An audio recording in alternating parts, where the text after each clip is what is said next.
Bismillahirrahmanirrahim. Assalamualaikum warahmatullahi wabarakatuh. Selamat pagi anak-anakku semua. Semoga Ananda semua senantiasa berada dalam keadaan sehat walafiat dan selalu ada dalam lindungan Allah Subhanahu wa taala. Baiklah anak-anakku semua, pada kesempatan kali ini adalah pertemuan pertama sekaligus menyampaikan materi pertama. Bapak hadapkan ke kalian atau sajikan dalam bentuk video karena pembelajaran kita masih daring. Yang kita bahas hari ini adalah tentang sejarah masuknya Islam di Indonesia. Nah, memang kalau kita lihat bahwa sebelum kedatangan Islam, bangsa Indonesia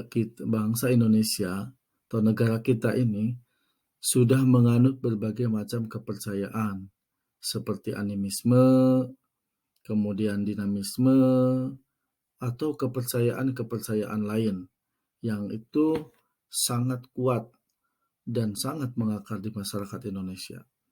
Sehingga dengan adanya Islam, itu hal tersebut mulai dikikis dan mulai berterbangan atau menghilang. Nah, disepakati oleh sebagian atau disepakati oleh halayak bahwa agama Islam memang pertama kali masuk ke Indonesia itu melalui daerah Sumatera. Nah, kemudian selanjutnya penyiaran agama Islam itu berkembang ke pulau-pulau yang ada di Nusantara. Nah, ketika kekuatan Islam semakin melembaga atau semakin meluas, maka berdirilah kerajaan-kerajaan Islam. Nah, sementara itu, berkat dukungan kerajaan-kerajaan itulah, serta upaya gigih dari para ulama, akhirnya Islam itu sampai ke tanah Jawa. Nah, proses masuknya Islam ke Indonesia memang sampai saat ini masih dalam perdebatan panjang. Nah, dalam hal apa? Nah, 3 fokus ranah pembicaraannya mengenai kedatangan Islam di Indonesia. Sejauh ini masih 3 tema utama saja yang dibahas, yakni seputar asal kedatangan, kemudian para pembawa, dan waktu kedatangan. Namun untuk membahas ketiga hal tadi, memang para ahli sejarah juga melakukan perdebatan gitu. Nah, berikut ini kita akan coba untuk mengurai beberapa teori yang populer tentang masuknya Islam ke negara Indonesia. Nah, kalau kita melihat map atau misalnya peta konsep dalam materi ini, ada 2 aspek yang akan kita bahas. Pertama adalah tentang jalur masuknya Islam di Indonesia, yang kedua tentang strategi dakwah dan perkembangan Islam di Indonesia. Tapi untuk kesempatan kali ini, kita hanya fokus pada satu poin atau satu sub tentang jalur masuknya Islam di Indonesia. Nah, di sini yang mana kalau kita melihat roadmap ini, ada 4 poin yang kita bahas tentang teori Gujarat, teori Arab, teori Persia, dan teori China gitu. Nah, teori yang pertama dikenal dengan ini kalau kita teori yang pertama dikenal dengan teori Gujarat. Nah, yang mana taksirannya adalah menafsirkan bahwa masuknya Islam ke Indonesia itu pada abad ke-13. Nah, kemudian di sini ada juga teori Arab yang menafsirkan bahwa masuknya Islam itu pada abad ke-7. Teori Persinya abad ke-13. Kemudian teori Cina, Persinya juga ke abad ke-7. Nah, ini walaupun berbeda-beda begini, tentu ada dasarnya dan memang dilakukan sebuah penelitian sehingga muncullah ini dan dijadikan sebagai teori gitu. Nah, kita akan bahas satu persatu.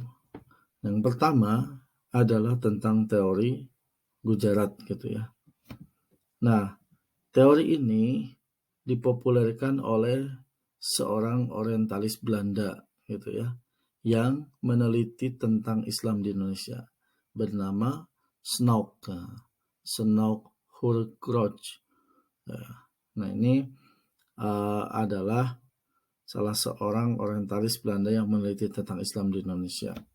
Nah, ia menyatakan bahwa agama Islam itu baru masuk ke Nusantara pada abad ke-13 Masehi yang dibawa oleh para pedagang dari Cambai atau dari Gujarat, India.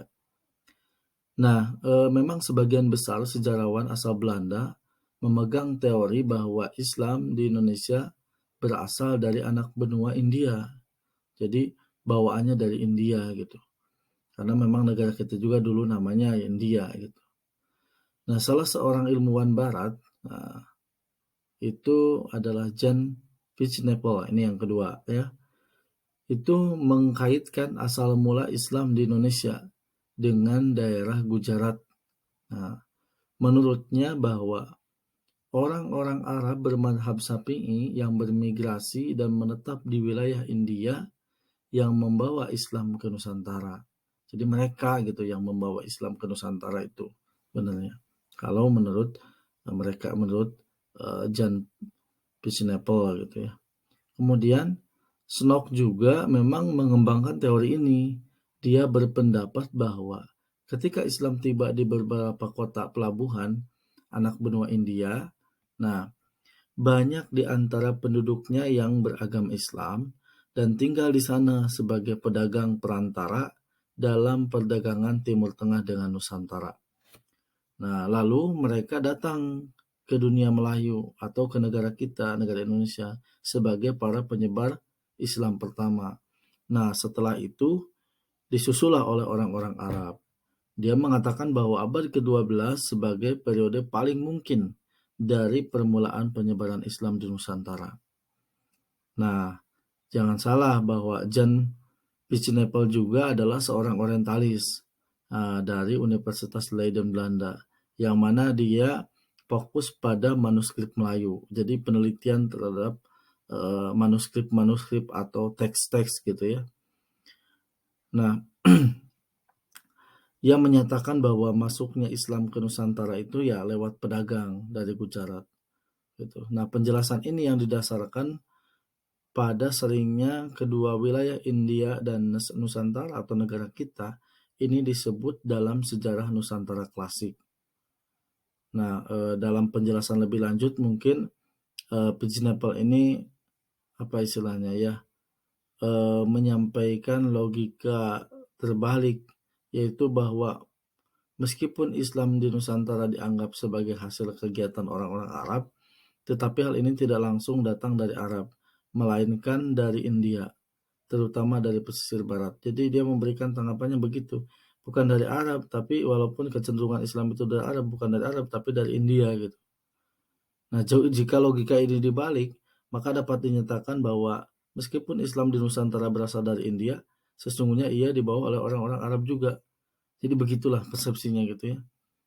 Nah, jadi intinya Snouk ini, kemudian Fitznapel dan beberapa ahli sejarawan Belanda itu mereka sepakat bahwa Islam di Nusantara itu datang dari Gujarat dengan alasan bahwa batu nisan gitu ya. Nah, ini temuan fakta hasil penelitiannya bahwa batu nisan makam Raja Malik Al-Saleh yang merupakan raja kerajaan Samudra Pasai gitu ya, kerajaan Islam. Nah, menggunakan nisan yang berasal dari India gitu. Selain itu, batu nisan yang terdapat pada makam Maulana Malik Ibrahim juga yang di Jawa Timur juga menggunakan batu yang sama. Sehingga penelitiannya mereka menyimpulkan bahwa ini pasti yang membawa ajaran Islam adalah orang India, kan begitu. Nah, kemudian teori yang kedua itu adalah teori Arab. Nah, ini versi Arab gitu ya. Nah, ini versi Arab begini katakannya. Teori Arab gitu. Dalam sejarah masuknya Islam ke Indonesia, mengatakan bahwa Islam datang ke Indonesia secara langsung dari Arab. Nah, tidak melalui perantara bangsa lain. Nah, beberapa bukti sejarah ini ditemukan untuk menguatkan teori ini. Nah, teori ini mengatakan bahwa Islam masuk ke Indonesia itu langsung dari Mekah sebagai pusat agama Islam sejak abad ke-7. Nah, salah satu sejarawan yang mendukung teori ini adalah Profesor Dr. Hamka, gitu ya. Nah, dia menyatakan bahwa Islam sudah datang ke Indonesia pada abad pertama Hijriah, atau pada abad ke-7, 8 Masehi. Langsung dari Arab dengan bukti jalur perdagangan yang ramai dan bersifat internasional sudah dimulai melalui Selat Malaka yang menghubungkan dinasti Tang di Cina, itu bagian dari Asia Timur, kemudian Sriwijaya itu dari Asia Tenggara, gitu, dan Bani Umayyah di Asia Barat. Nah, menurut beliau bahwa motivasi awal kedatangan orang Arab itu tidak dilandasi memang oleh nilai-nilai ekonomi, melainkan didorong oleh motivasi spirit penyebaran agama Islam. Nah, dalam pandangan Hamka, bahwa jalur perdagangan antara Indonesia dengan Arab itu telah berlangsung sebelum tahun Masehi gitu. Sehingga menyimpulkan bahwa melalui perdagangan itulah Islam sudah tersebar. Bahkan misinya orang Arab itu bukan untuk usaha, bukan jualan, justru untuk menyebarkan agama Islam gitu. Nah, di sini selain Hamka, nah Thomas W. Arnold juga berpendapat gitu bahwa para pedagang Arab gitu telah menyebarkan Islam ketika mereka menjadi pemain dominan dalam perdagangan Barat dan Timur. Karena kita kenal ya, kalau orang-orang Arab itu sangat mahir dalam berusaha. Seperti dulu juga ketika Kanjeng Nabi Muhammad SAW begitu, adalah berniaganya sangat pintar gitu. Sehingga orang-orang Arab itu banyak pengusaha dan mulai berjualan gitu. Nah, namun sambil mengusahanya itu, dia membawa misi ajaran Islam gitu. Nah, dalam para pedagang Arab ini telah menyebarkan Islam ketika mereka menjadi pemain dominan atau misalnya pelaku perdagangan gitu. Nah, sejak abad-abad awal Hijriah atau abad ke-7 dan 8 Masehi. Nah, meskipun tidak terdapat catatan-catatan sejarah tentang kegiatan mereka dalam penyebaran Islam, namun berasumsi bahwa mereka juga terlibat dalam penyebaran Islam kepada penduduk lokal di Indonesia. Nah, selain kedua tokoh ini, Prof. Hamka dan Thomas, beberapa tokoh sejarawan yang lain juga mendukung teori ini. Nah, seperti Uka Chandra Sasmita, Hashimi, Ajumadri Ajra gitu ya. Ajumadri Ajra itu salah satu cendekiawan Muslim yang sekarang sangat populer dikenal, dan yang lain-lain gitu ya. Nah, selain informasi tersebut memang Prof. Ajumadri Ajra pernah menambahkan bahwa ditemukannya adaptasi-adaptasi lain yang dilakukan oleh bangsa Indonesia adalah atas pengaruh bangsa Arab gitu. Misalnya dari segi bahasa dan tradisi, seperti pada kata dan tradisi bersila yang sering dilakukan oleh bangsa Indonesia, yang merupakan tradisi yang dilakukan oleh bangsa Arab atau Persia gitu. Nah, di samping alasan di atas, memang misalnya ada juga makam Fatimah binti Maimun gitu di Leran, Jawa Timur. Nah, ini semakin menguatkan teori ini bahwa Fatimah binti Maimun adalah seorang perempuan beragama Islam gitu ya. Nah, ini itu salah satu penguat gitu ya. Nah, Prof. Ajumardi memang menguatkan gitu ya tentang masuknya Islam ke Nusantara. Gitu. Namun memang apa istilahnya ya, baru dianut secara terbatas oleh para pedagang Arab gitu. Baik. Nah, yang ketiga itu ada teori Persia. Nah, pencetus dari teori Persia ini adalah Hausen Jayaningrat. Teori Persia ini justru lebih menitik beratkan tinjauannya pada aspek kebudayaan yang hidup di kalangan masyarakat Indonesia yang dianggap mempunyai persamaan dengan Persia gitu. Jadi menyamakan budaya-budaya yang sama dengan negaranya gitu. Nah, seperti di kita itu kan di Indonesia suka ada peringatan 10 Muharram atau Asyura atau meninggalnya Hasan dan Hussein. Banyaklah hal-hal itu yang memang punya kesamaan dengan yang dilakukan oleh orang-orang Persia begitu. Nah, kemudian misalnya ada kesamaan konsep ajaran Sufisme yang dianut gitu. Ini juga sama gitu. Jadi ada kesamaan itu sehingga menyimpulkan gitu, baru menyimpulkan bahwa apa istilahnya ada kesamaan gitu. Nah, Jayadiningrat ini memang Jayaningrat ini dikenal sebagai orang Indonesia pertama yang mempertahankan disertasinya gitu ya, yang di Leiden, Belanda. Disertasinya itu tentang pandangan kritis mengenai sejarah Banten. Nah, tapi saya tidak membahas lebih dalam kaitan inilah. Nah, kemudian yang terakhir itu adalah teori China. Nah, dari teori China ini, menurut teori ini, justru proses kedatangan Islam ke Indonesia, khususnya di Jawa, itu berasal dari para perantau Cina. Menurut teori ini, justru orang Cina telah berhubungan dengan masyarakat Indonesia jauh sebelum Islam dikenal di Indonesia. Pada masa Hindu-Buddha, etnis Cina atau Tiongkok telah berbaur dengan penduduk Indonesia, terutama melalui kontak dagang. Sama, tadi Persia Arab juga dagang, ini Cina juga dagang. Nah, bahkan ajaran Islam telah sampai di Cina pada abad ke-7 Masehi. Wah, ini lebih awal seperti halnya tadi. Seperti teori Arab gitu ya. Masa di mana agama ini baru berkembang. Nah, teori Cina itu didasarkan pada sumber luar negeri.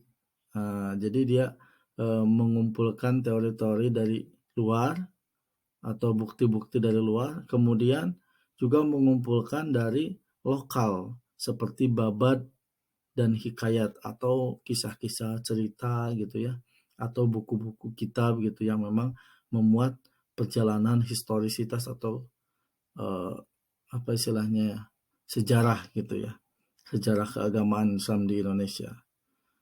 Nah, menurut sejumlah sumber lokal ditulis bahwa Raja Islam pertama di Jawa adalah Raden Patah dari Bintaro Demak. Nah, ini merupakan keturunan Cina. Nah, ini dia diambil kuatnya ini. Kemudian ibunya disebutkan berasal dari Cina, dari Kampa. Nah, termasuk kalau sekarang mungkin sudah masuknya Vietnam. Berdasarkan sejarah Banten dan hikayat Hasanuddin, nama dan gelar Raja Demak beserta leluhurnya ditulis dengan menggunakan istilah Cina seperti Cek Kopo, Jinbun, Cek Buncun, Chunchen, apalah itu artinya kita kurang tahu gitu ya. Yang jelas dasar yang dilakukan oleh teori Cina ini adalah asumsinya itu. Nah, dari keempat teori tadi, pada dasarnya memang semua teori ini masing-masing memiliki kelemahan dan kelebihan tersendiri. Nah, coba nanti kalian baca-baca lagi lah. Tidak ada kemutlakan dan kepastian yang jelas dalam masing-masing teori tersebut, gitu ya. Karena ini pun semuanya bisa diterima sah, karena memang semuanya dilakukan secara penelitian dan sekarang sudah dibentuk menjadi teori. Dan teori berarti itu sudah melakukan pengujian yang luar biasa. Nah, cuman pada intinya adalah kalau mengutip perkataan Pak Azumadi Ajra, sesungguhnya kedatangan Islam ke Indonesia datang dalam kompleksitas. Artinya, tidak berasal dari satu tempat. Nah, peran kelompok tunggal dan tidak dalam waktu bersamaan. Betul. Karena memang datangnya Islam ini variatif gitu ya. Kadang tadi kalau ada 4 versi itu kan datang dari mana-mana, kemudian waktunya juga beda-beda gitu ya. Tapi yang jelas itu esensinya adalah sama gitu. namun caranya yang berbeda dan waktunya yang berbeda. Baik, itu mungkin teman-teman, Ananda semua, kaitan dengan penyampaian materi kaitan jalur gitu ya, jalur tentang perjalanan Islam masuk ke Indonesia. Baik, untuk mengakhiri KBM hari ini, Bapak di slide terakhir memberikan ada tugas untuk kalian, ada kuis. Kuis satu pertanyaan saja, namanya juga kuis. Mengapa dan bagaimana caranya Islam bisa mudah diterima oleh masyarakat Indonesia? Nah, itu bisa kalian jawab mungkin setelah mendengarkan pemaparan tadi atau mencari referensi lain, silahkan. Nah, ini ketentuan kuisnya, tolong dicatat. Kuis ini dikerjakan dalam 2. 1, kerjakan di kolom komentar YouTube. Nah, di sini ya, di kolom komentar YouTube dengan mencantumkan nama, kelas, kemudian jawabannya. Nah, kemudian jangan lupa di-like juga videonya, ya, di-like dan di-subscribe channelnya.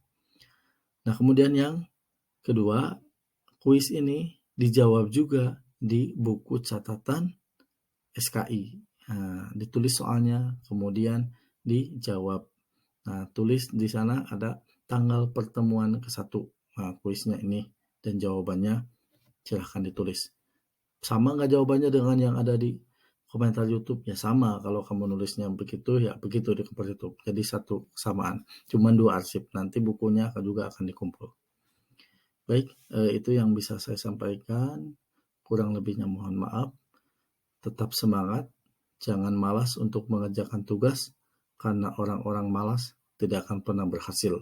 Keberhasilan hanya milik orang-orang pekerja keras dan bersungguh-sungguh.